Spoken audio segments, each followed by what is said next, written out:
everyone, welcome to video 4 of our handstand bundle, and it's going to be all about the shoulders. This is a super important joint when it comes to handstanding and weight bearing. So we're going to break down some of the anatomy of our shoulders, how to feel it in our bodies, and then also go into a practice with some poses as well. So whenever you're ready, I will see you on your mat.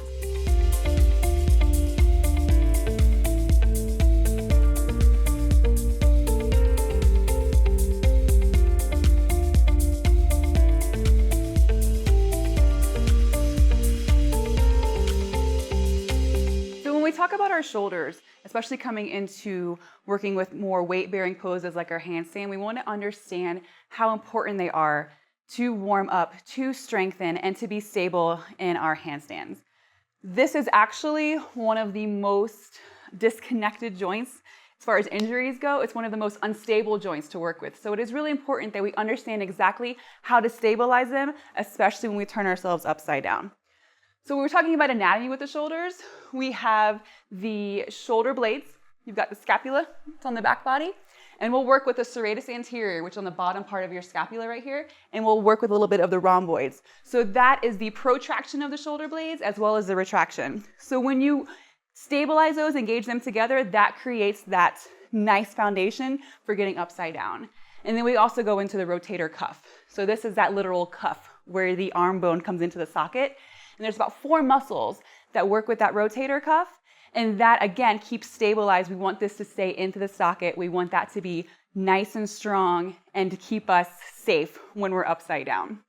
So coming into how do we feel the stability in our shoulders? How do we find that alignment? A great way to do that is to use a block. So if you have a block at home or maybe even a book that's about the same size, go ahead and grab the block. And you can come onto your mat if you'd like. Take the block into your hands and let it fall right in front of the hips. So notice here, just relaxed how your posture is, how you're standing, how your alignment is. Notice if the shoulders are dropped, notice if they're up by your ears, and then start to press the blocks together. Notice what that does with your shoulders. So maybe you can see it in mine. So here I am relaxed. As soon as I start to press the palms into the block, you can see my shoulders engage. So as I continue to press the palms into the block, I also press the block downward. And you see maybe that slight protraction in my shoulders happening. So again, I'm standing normal. I press into the block. I press down to the block. My shoulder blades go across my back body. So again, it's that serratus happening. It's that rhomboid happening. And then we take it up a step further. We keep pressing into the block. We keep pressing away as we slowly bring the block to about shoulder height. So this is working here. My shoulders, my arms are working, and this is how we're going to be in our handstand as far as activating goes. So you feel the shoulder blades across the back body. So we want to keep the rotator cuff healthy. We want to keep the arm bone in the socket, and so we try to go overhead with that. Keep pressing into the block. Keep pressing the block away as you slowly bring the arms up overhead. And then if you want to find that core again, keep that movement. Pressing into the block, pressing the block up, and then slowly come back down. So again, slow movements. Feel it in your body. Notice what fires up. Notice what happens if you let go of the serratus. Notice what happens if you let go of the rhomboids as well. Coming all the way back down. So keep playing with that, nice and slow. Again, feel it in your own body. Once you start to make a connection, you know what muscles are being used when you fire up with your shoulders, maybe go a little bit faster. So again, we'll start here, slowly coming up, keeping the connection. Once you get to about this point, it's really easy to lose it, and that's when it's really easy to focus on keeping that connection. Coming back down. So again, use this exercise as a great way to feel what it's like to have that stable shoulder joint, especially when we start putting weight on it. So moving on to warming up the shoulders, we'll go ahead and grab our yoga strap. If you don't have a strap at home, you can use a belt or a scarf, anything that has some length on it. So opening it up definitely at first wider than your shoulders, and then slowly bringing the arms up overhead, and we'll come back over.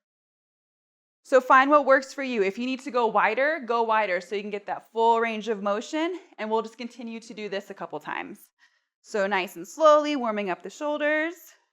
Maybe you'd like to add to it and start to shorten your stance a little bit on your strap. So maybe a little bit wider than your shoulders, coming up and over. So practicing this movement will not only open up your shoulders, but it actually opens up your chest as well, which is really important in your handstands. So feel free to stay here for a few breaths, allowing that to open. You can come back over. And then maybe one more time, bringing the arms up overhead, finding that release in the shoulders. And then exhale, we'll come back down. So now that we have worked a little bit on warming up the shoulders, we can start to go into some more strengthening, some more mobility and flexibility. One of my favorite poses to do that in is our downward facing dog. So coming onto your mat, your hands are about shoulder distance. So just like in your handstand, we'll come here. Have you ever held this posture for a good amount of time? It might be one of the most basic postures that we practice, but it can also be a great shoulder strengthener. So staying here, feel free to close your eyes. Your head is relaxed. Your tailbone is up toward the sky. You're allowing not only your shoulders to start to warm up and even strengthen, but you are inviting some opening in your back body as well. So inviting those hamstrings to open is really important in your handstanding as well. So keep pressing the heels towards the mat and find your slow inhales and your slow exhales. Even now, my shoulders are already starting to warm up. So I'll take one more breath.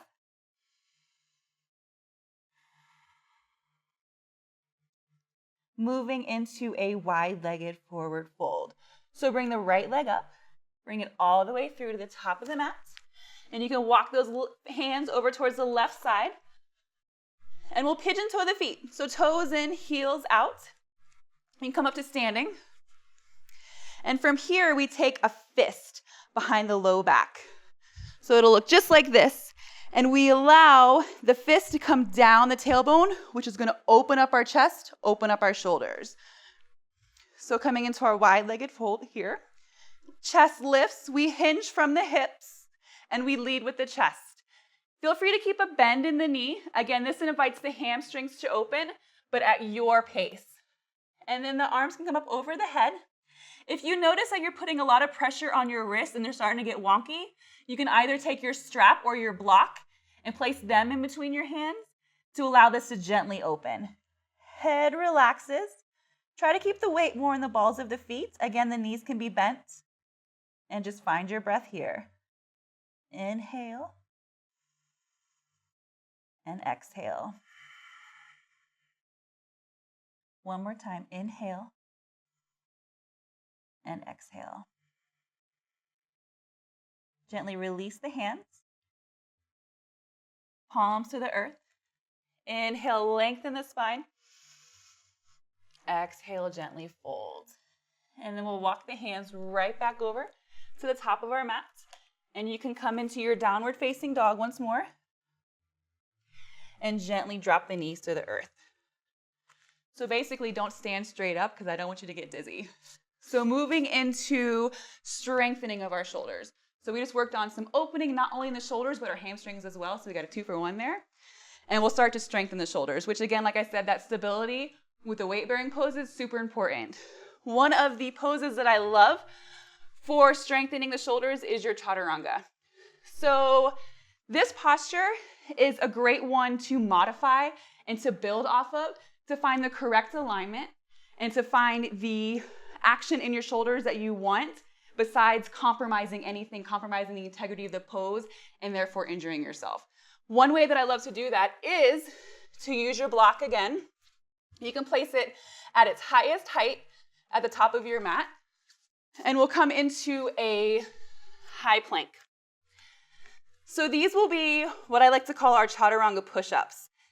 So just to give you a rundown of the alignment that we would like to play with in our Chaturangas, drop the knees, elbows come straight back. As we bring the chest forward, our elbows should be stacked over our wrist and our biceps should be hugged in towards the side body. Notice that your shoulders aren't dumping towards the earth. That's why that block is there. So you know exactly where your 90 degree is. So you can be like this on your yoga mat. So again, if that block helps you, feel free to use it.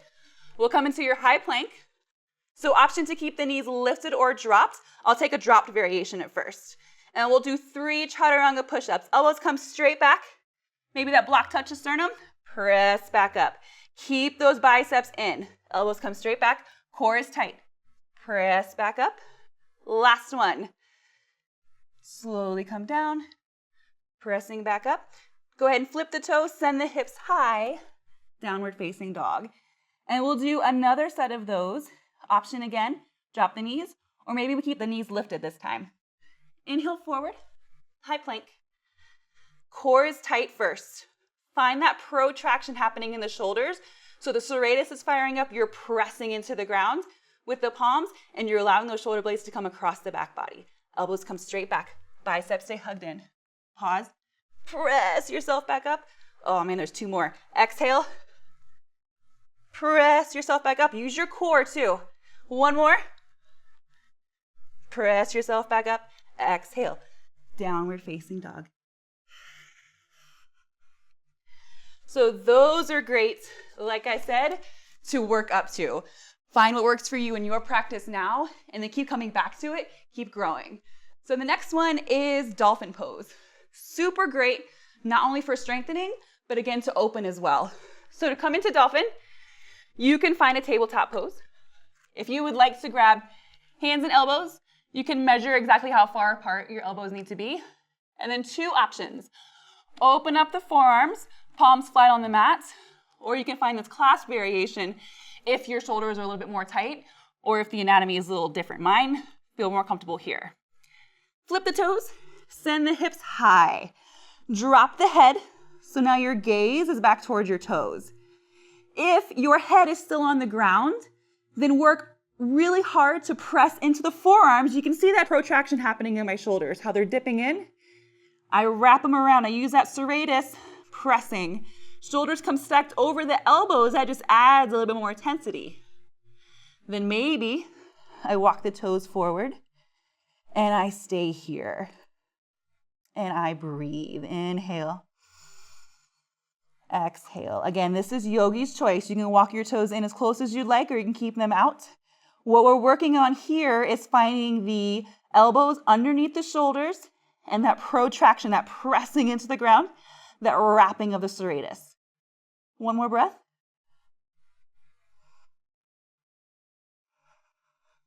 Then we can take it into a dolphin push-up or a forearm plank. So again, the core is working for us here. We're pressing into those forearms. Exhale, hips come up. Inhale, bring it forward. So we're just adding here. Exhale. Inhale, come forward. 2 more. Exhale. Inhale, come forward. Last one. Exhale. Inhale, come forward. Don't allow those elbows to come out. So if you notice that maybe you started here and towards the end, they started to slide, that's another reminder to keep everything hugging in toward the midline and to keep those forearms activated this way as well. Because when we are upside down, we still find those inner arms squeezing together. Everything is super active. So if you would like to combine the 2, the Chaturangas that we just worked with, as well as the dolphin pose, this is a fun transition to practice keeping those shoulders, that rotator cuff healthy, keeping them in the socket when we're moving, and to keep it activated, as well as everything else. So we'll come back into that dolphin pose. So if you'd like to measure grabbing hands and elbows, you can do that again. If you took the hands clasped in our last variation of dolphin, go ahead and open up the palms this time. Really press those palms into the earth. Flip the toes, send the hips high, dolphin pose. So from here, we'll start with 1 arm. Start to press the forearm of that right arm down. Left arm starts to lift. Right arm lifts. You come right into Chaturanga Dandasana. Feel free to drop the knees. Come back, child's pose. And we'll try that again. Dolphin pose. Send the hips high. Again, maybe lift 1 arm and then the other. Bring it forward. Chaturanga. Drop the knees. Send it back, child's pose. Maybe this time we come from our dolphin pose and we press both forearms down simultaneously into the mat and we come right into Chaturanga. So inhale, press, Chaturanga. Send it back. Child's pose if you like. 1 more. Dolphin pose. Press both palms into the mat, both forearms into the mat. Shift the weight forward. Chaturanga. Feel free to flip the toes, send it up for your up dog. And you can send the hips high, downward facing dog. So that is a great transition, a fun way to keep the awareness again on the shoulders, that protraction, and then finding that movement and that rotator cuff, keeping everything plugged in, and then obviously just add a little fun to your practice. So coming back to these videos as much as you need to, revisit any part of it as far as the mobility, as far as the strengthening, and again, you can always continue to build off of these videos, finding that this is coming part of your practice and you are getting stronger. So when we do get upside down and we do put all that weight on our shoulders, we're stable, we're strong, and we can have a successful handstand. So whenever you're ready, I will see you on your mat for video number 5.